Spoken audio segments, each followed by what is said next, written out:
સ્વાગત છે મિત્રો તમારું મારી યુટ્યુબ ચેનલ પર। મિત્રો હાલમાં જ ગુજરાત ગૌણ સેવા પસંદગી મંડળ દ્વારા એક નવી જ ભરતી માટેની જાહેરાત કરવામાં આવેલ છે, જેમાં મિત્રો જાહેરાત ક્રમાંક 342 2025-26 ગ્રંથાલય કારકુન વર્ગની ભરતી માટેની જાહેરાત કરવામાં આવેલ છે। વિગતવાર જોઈએ તો મિત્રો રમતગમત વિભાગ, યુવા અને સાંસ્કૃતિક પ્રવૃત્તિ વિભાગ, ગ્રંથાલય નિમક હસ્તકના ગ્રંથાલય કારકુન વર્ગની કુલ 86 જેટલી જગ્યાઓ માટે ઓજસની વેબસાઇટ ઉપર તારીખ 16/12/2025 થી 30/12/2025 દરમિયાન ઓનલાઈન અરજીઓ મંગાવવામાં આવે છે। હવે ત્યારબાદ મિત્રો આપણે જગ્યાઓ જોઈએ તો આ પ્રમાણે રહેશે, જેમાં ગ્રંથાલય કારકુન વર્ગ 3 વિભાગ રહેશે ગ્રંથાલય નિમકની કચેરી, કુલ 86 જગ્યા, જેમાં બિન અનામતમાં 38, ઈડબ્લ્યુએસ કેટેગરીમાં 8, અનુસૂચિત જાતિમાં 5, જનજાતિમાં 12 અને એસીબીસીમાં 23 જગ્યા। મહિલાઓમાં અનામતમાં બિન અનામતમાં 12, ઈડબ્લ્યુએસ કેટેગરીમાં 2, અનુસૂચિત જાતિમાં 1 અને જનજાતિમાં 3, એસીબીસીમાં 7 અને માજી સૈનિકમાં 8, ટોટલ મળીને મિત્રો 86 જેટલી જગ્યાઓ માટે ઓનલાઈન અરજીઓ મંગાવવામાં આવે છે। ત્યારબાદ મિત્રો વય મર્યાદા જોઈએ તો મિત્રો 18 વર્ષથી ઓછી નહીં અને 35 વર્ષથી વધુ હોવી જોઈએ નહીં। નિયમો પ્રમાણે મિત્રો જે છૂટછાટ મળવાપાત્ર રહેશે અનામત ઉમેદવારો તે આ પ્રમાણે રહેશે। ત્યારબાદ મિત્રો આગળ જોઈએ પગાર ધોરણ જોઈએ તો મિત્રો પગાર ધોરણ 5 વર્ષ માટે 26,000 ફિક્સ પગાર ધોરણ રહેશે।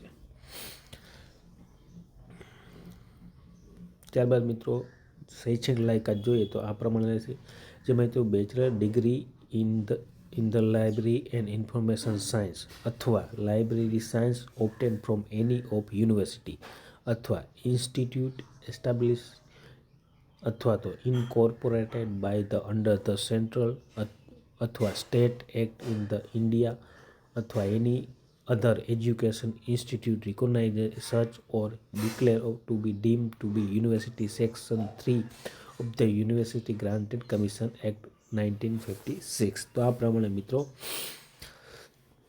શૈક્ષણિક લાયકાત હોવી જોઈએ। ત્યારબાદ મિત્રો કોમ્પ્યુટરનું બેઝિક નોલેજ ધરાવતા હોવું જોઈએ અને હિન્દી અને ગુજરાતી ભાષાનું બેઝિક જ્ઞાન હોવું જોઈએ।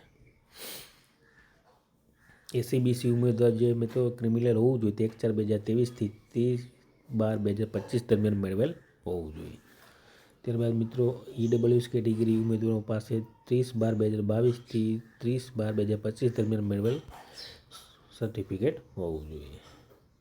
આગળ જોઈએ આપણે મિત્રો રમતગમતમાં મિત્રો 5% ગુણ ઉમેરી આપવામાં આવશે જો તમારી પાસે સર્ટિફિકેટ હોય તો। કોમ્પ્યુટરનું બેઝિક નોલેજ હોવું જોઈએ મિત્રો।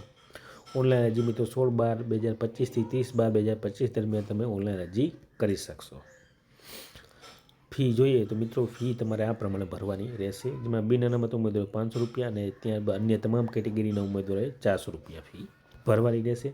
અને મિત્રો પરીક્ષામાં ઉપસ્થિત રહેનાર ઉમેદવારોને પરીક્ષા ફી પરત મળવાપાત્ર રહેશે, એટલે કે રિફંડ મળી જશે તમને। ફી ભરવા માટેની છેલ્લી તારીખ મિત્રો 2/1/2026 રહેશે।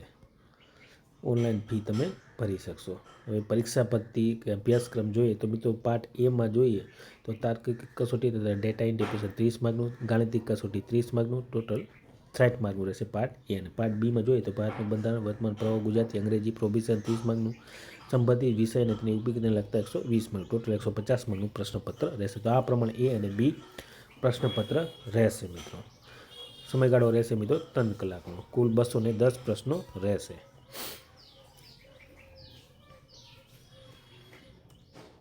ત્યારબાદ મિત્રો આગળ જોઈએ આપણે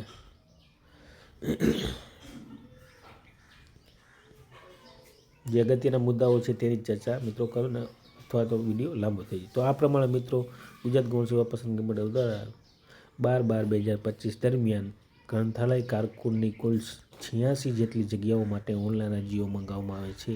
તો જે પણ ઉમેદવારો મિત્રો ઓનલાઈન અરજી કરવા માંગતા હોય તે સર્વ મુદ્દાએ નોંધ લે વિનંતી। અને વિડીયો ગમે હોય તો લાઇક, શેર અને સબસ્ક્રાઈબ કરવાનું ભૂલતા નહીં। જય હિન્દ।